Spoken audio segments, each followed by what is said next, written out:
Okay, we're recording, we're rolling, and my guest today is Frank Dorell. The name of his book is Addicted to War, and I really I had a musical interlude here to bring you up, Frank.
And the author of this book that I'm holding in my hand is Frank Dorell. Hello, Frank.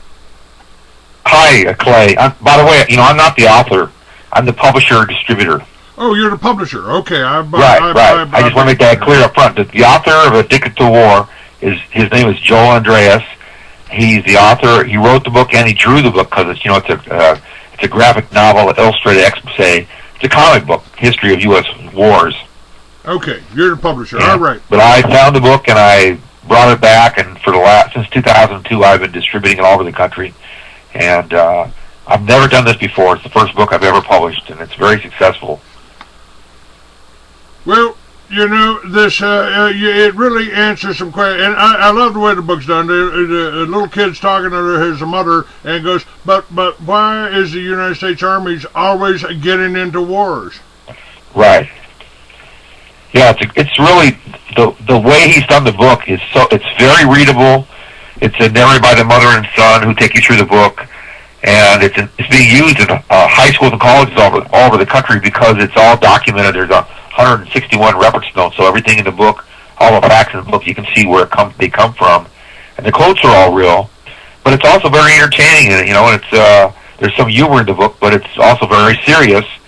It's not against the soldiers. It's in fact, on the front cover you can see that we're endorsed by Veteran for Peace, which I'm a member of, and but it's a unique book because there's a lot of great books written on this topic of U.S. wars, but our book is readable in like an hour to an hour and a half, and it's just a great read, and it's a great way to teach people who may not know about this that U.S. wars aren't necessarily what we've been taught in this country, Well, they're not, and it goes back a lot further. I realize it, and Joel Andreas says that, or you say that he began following his parents to demonstrations against the Vietnam War while in elementary school in Detroit. He'd been a political activist ever since, working to promote racial equality and workers' rights in the U.S. and stop U.S. military intervention abroad.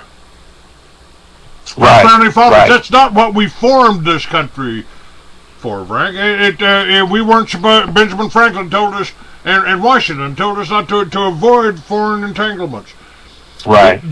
Our founding fathers fought the new world order of their day. The sun never sets over the English Empire, and it seems, in retrospect, to have been a good thing, except the same empire started exercising control over this country, over our finances, over our troops, and over our policy, and let our people, or forced our people to go out there and destroy the Indians' way of life. I think we would have been better off by accepting the Indian way of life rather than bringing the European over here, because the Indians lived in harmony with nature.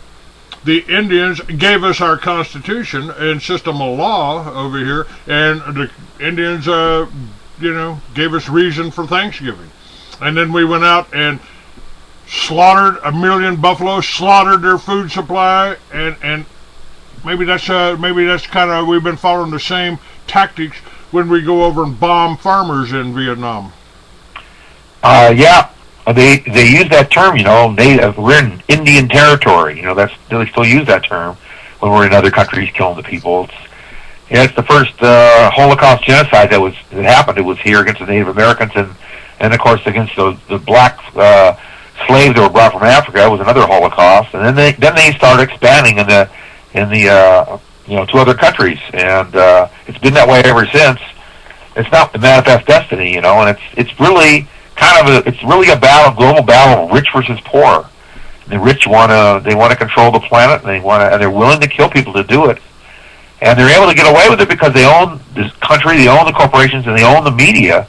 And the media, the mainstream media in this country, which you're not part of, you're part of the alternative media. Yes. The mainstream won't really tell this story.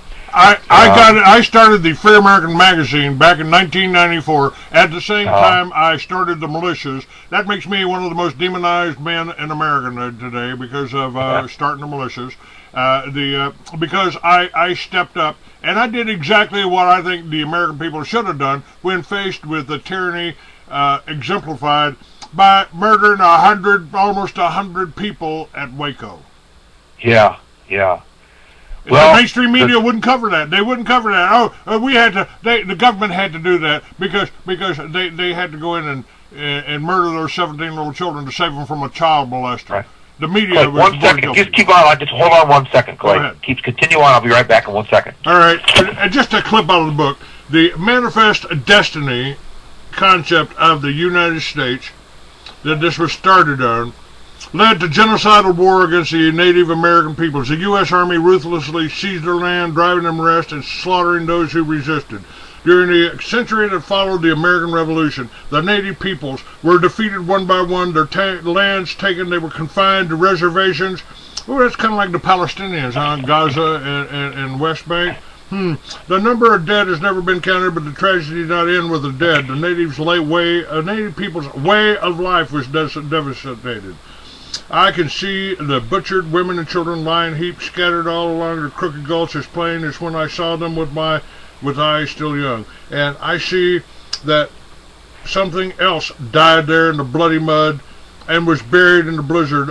People's dream died there. It was a beautiful dream. The nation's hope is broken and scattered. That comes from Black Elk, the spiritual leader of the Lakota people and survivor of the Wounded Knee Massacre in South Dakota. Right. I'm back here, Clay. I had to ask my family to tell them I'm on the radio. But that's part of the book. All the quotes in the book are real. That's a really heavy quote in there from Black Elk. And that's one of the neat things about the book, all these quotes that you can read from people in this country. So I really appreciate you, having me on this morning. Well, I had planned, as soon as I opened this book, I knew that I had to talk about it today. Yeah, and I guess we met at the Tucson Festival of Books back in March. That's right. Yes, sir. I was tabling there, and you came by my booth. Yes, sir. Yeah. And the book goes out. People, we're just trying to get more and more people to understand this information. Because people will be, I think, against all this violence and bloodshed all over the world against other peoples in other countries, if they understood that it's not for the reasons that we're told. But they always tell us we're out there fighting the enemy, we're fighting evil, we're fighting for our freedom, we're fighting to help people, and then you find out that's not really what's happening. And so I'm part of the peace movement. I'm sure you're part of the peace movement, really, if you're doing what you're doing. So we're trying to wake up more people to see this and stand up and say no to it. We're not against having a military. We're against using the military for bad purposes. That's right. I was in the military, Clay. I was in the Air Force. I'm for self-defense. but it's not really self-defense when you go into somebody else's country and kill the people there. Which I think you told me earlier you saw when you were in Vietnam. I didn't go to Vietnam. The government tried to kill me before I got there, so I never had to go. Okay. But there was still no expiration date on that oath. And what people don't understand, this system that we're facing, we've been told it was communism. It really wasn't communism. Yeah. Communism is kind of like Al Qaeda. It's just little ghost that floats around in the air that you can make it into almost anything you want. What's really happening here. Listen, let me use a couple of other quotes out of the book here. It's Colonel Charles Denby, a railroad magnate and ardent expansionist, argued, "Our condition at home is forcing us to commercial expansion day by day. Production is exceeding home consumption. We are after markets, the greatest markets in the world." And calls for empire were echoing through the halls of Washington. Back in 1894, Senator Oliver Platt said, "I firmly believe that when any territory outside the present territorial limits of the United States becomes necessary for our defense or essential for our commercial development, we ought to lose no time in acquiring it." This is 1894. This is before the first two world wars. And we got Theodore Roosevelt, who we always, I've always had a tendency to consider him the hero, and Franklin Delano Roosevelt to be the communist in the woodwork. But even Theodore Roosevelt said, I should welcome almost any war, for I think this country needs one. And he didn't have very long to wait, because the next year, taking a fancy to several Spanish colonies, including Cuba and the Philippines, the U.S. declared war on Spain. Rebel armies were already fighting for independence in both countries, and Spain was on the verge of defeat. Washington declared it was on the rebel side, and Spain quickly capitulated, but the U.S. made it clear that it had no intentions of leaving. The Philippines are ours forever, and just beyond the Philippines are China's illimitable market. The Pacific Ocean is our ocean. That was Senator Albert Beveridge of Indiana in 1900, and that was only the beginning. The power that rules the Pacific is the power that rules the world. That power is and forever will be the American Republic. I'm sorry, I disagree with him. I don't think the American Republic is what we're facing today. I don't think it's what we faced then. I think that people were trying to take over the American Republic since day one. Yeah, it's not really been what we've been, taught in school and taught growing up, and what people believe in this country. It's a little different, and that's the information we're trying to get more and more people to understand in order to change this. The people everywhere else in the world are the same as us. They're just human beings living. They have their families, and they want to be safe, and they want to have a good life, and they want to have a place to live and food to eat, and they don't want to be attacked. And most people most countries are not attacking. It's actually the United States that is actually the one who's been attacking peoples all over the world. And they say there's a war on terrorism, but really I have to say that if you define terrorism as, injuring and killing innocent people, then the United States is has become the biggest terrorist country in the world. And a lot of people, think that that's we're unpatriotic to say that, or that's not true, but actually it is true. We're over there killing all these people right now in Iraq and Afghanistan, and now they're bombing Pakistan and Libya and all. And these people haven't done anything to deserve this. They just are in the wrong place at the wrong time, and they're feeling the might of the U.S. militarism. We have the biggest military in the world, and we use it on people. I just put a video up of my friend Adam Kokesh, who is in Washington. He's in Washington. He's doing his own radio show now. He ran for Congress in New Mexico. Adam Kokesh. He just got slammed to the ground and dumped because he and some of the people in his group were dancing in the Lincoln memorials. I saw that, Clay. I saw that video. I saw that, and apparently he's an Iraq veteran. Iraq veterans against the war. Against the war, yes, sir. And I saw my friend Medea Benjamin was there with them. She was dancing there, and they pretty amazing. They brutally arrested him and handcuffed him and hogtied him, and they were just dancing. They didn't even have signs or anything. I don't even think he was dancing. I didn't see him boogie at all. Yeah. Yeah, it's I don't know. It's getting pretty bad around here. Now, I've been accused by the NAACP of being a racist and a bigot. It's not true. But the real racists are in Washington. And the Senator Albert Beveridge, again in 1900, said, "We are the ruling race of the world. We will not renounce our part in the mission of our race, trustee under God of the civilization of the world. He's marked us as his chosen people. He has made us adept in government, that we may administer a government and among savage and senile people." I don't know. Now, this doesn't sound like a member of the American Republic. It sounds more like a Zionist to me.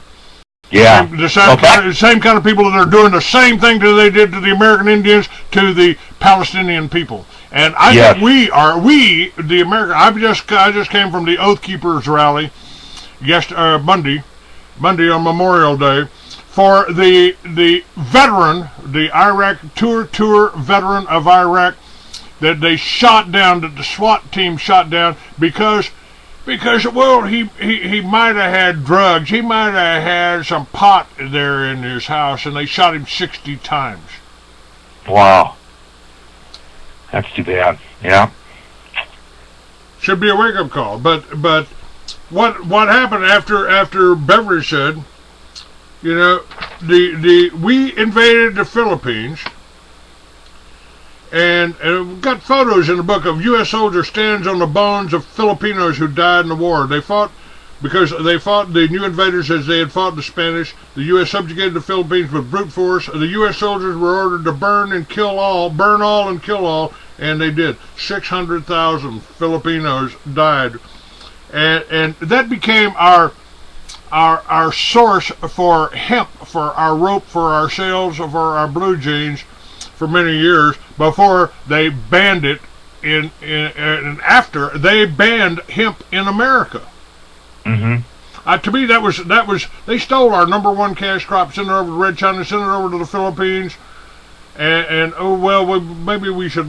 During World War II, they asked the farmers to please regrow it for a little while. Mm-hmm. Well, I think it was a business thing, that the people that used paper instead of hemp and other products instead of hemp, they didn't like hemp because it was going to be a competing source to them, and that's, I think, why they got rid of it, because it was going to undercut their profits. That's the bottom line of all this. It's this system of capitalism for profits. They put profits and making money ahead of human rights, ahead of common sense, ahead of people working together to make life on this earth better for each other, and this system does not really advocate that. And there have been other bad systems and other bad governments, of course, around the world that have done bad things. But unfortunately, our current system of government isn't really. It's not really helping the majority of people on the planet, or even the majority of people in America. No, it's not. It's not helping us. We. As a matter of fact, in the book, you've got the at the very beginning, you've got the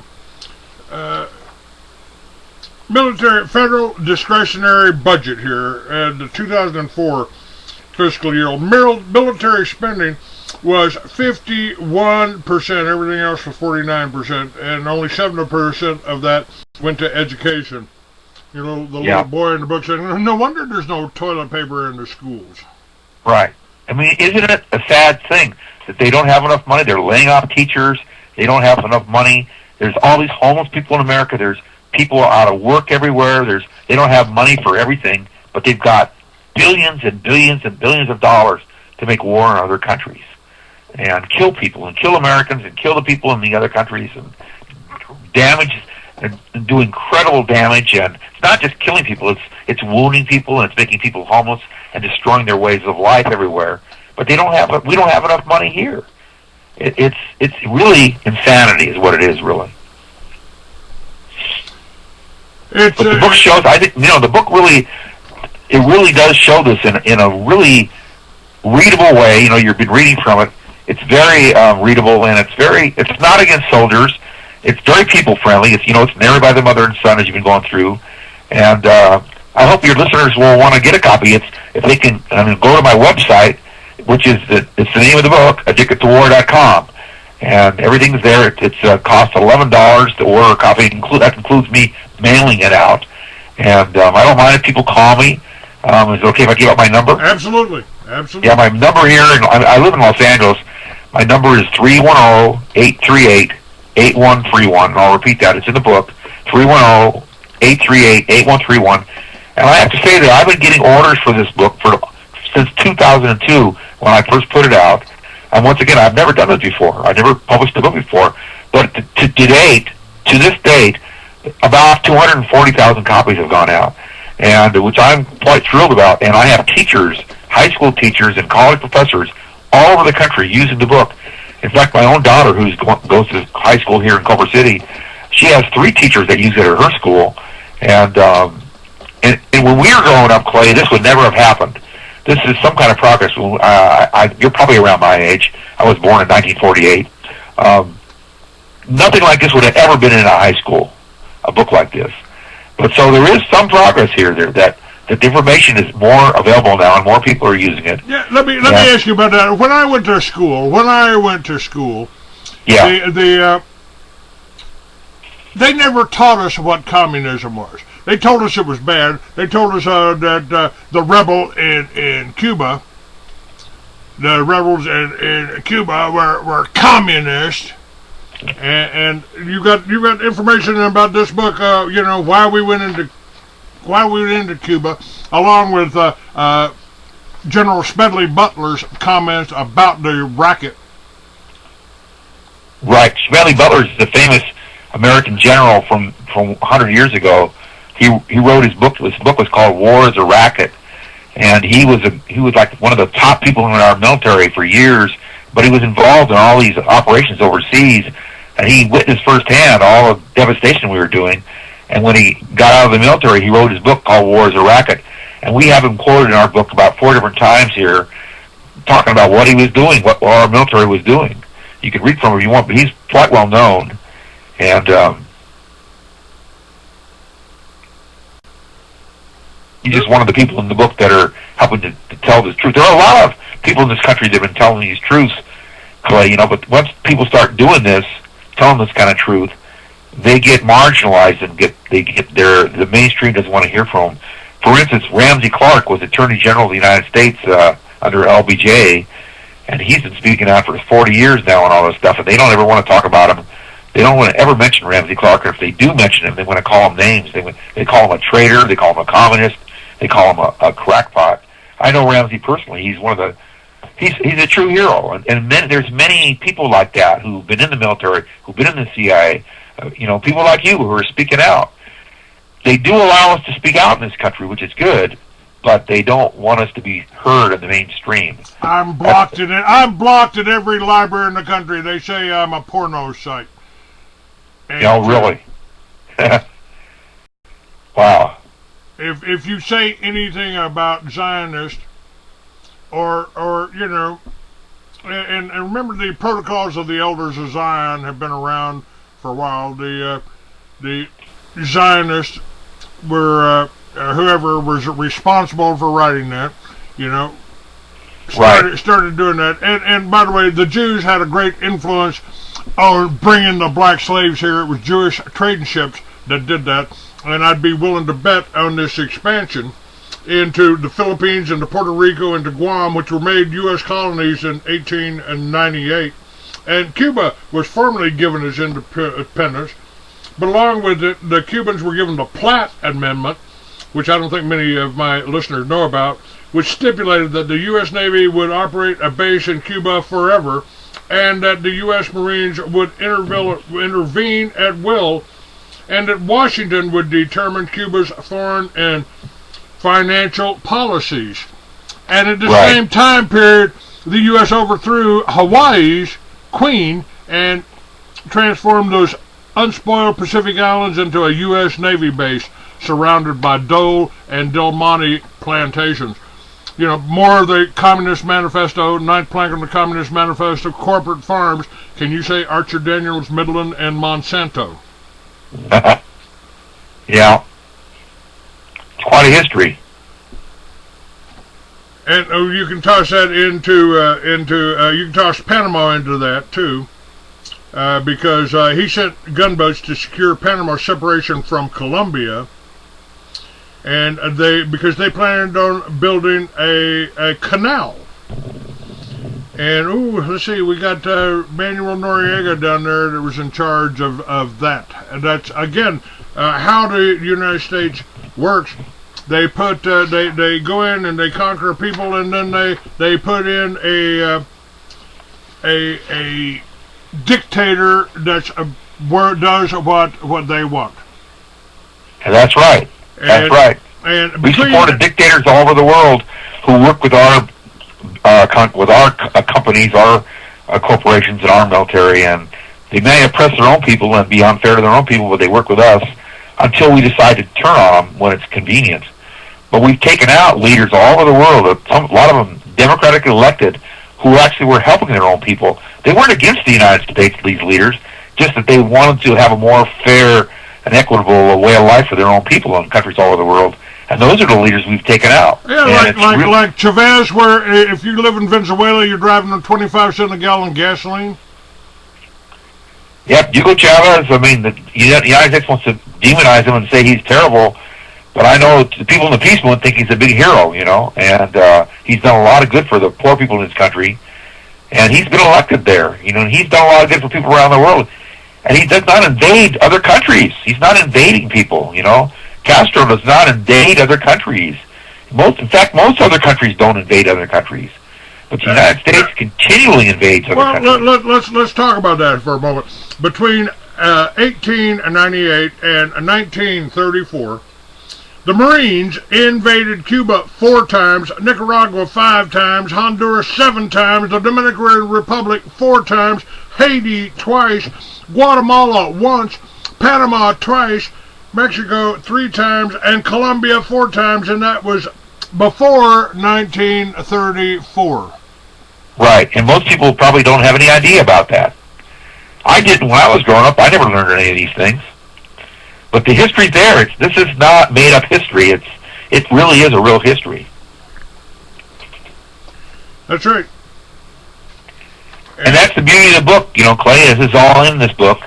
And it really is readable by pretty much anybody, I'd say, over the age of 12 up until any age. It's not just for kids. It's for any adult could and should read the book. And once again, one of the great things of the book, all this information that you're reading, it's all footnoted. You can go to the back of the book and see the source of all the information that the author has got the information from. And the quotes you've been reading in the book, they're all real quotes from people in the history. This is a real history. It's just one that's been kind of suppressed.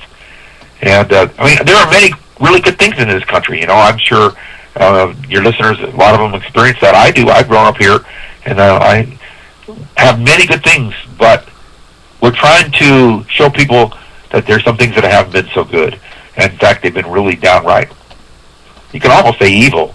And the only way it's ever going to change is for people to wake up and educate themselves and get involved somehow and stand up and tell their politicians and tell their neighbors, you know, we don't want to live off this. We don't want to do this to other people. We want to help ourselves, and we don't want to attack other people, because really people around the world are all the same. You know, they always want to demonize people, but the people are the same. I said this before, but we're all the human race.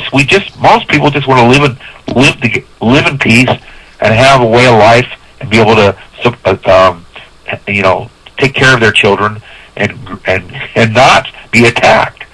And unfortunately, our country we are addicted to war. It's the title of the book. It's a great title of the book, you know. And once again, people can order. I'm going to have to get going here because I got to take my daughter to school.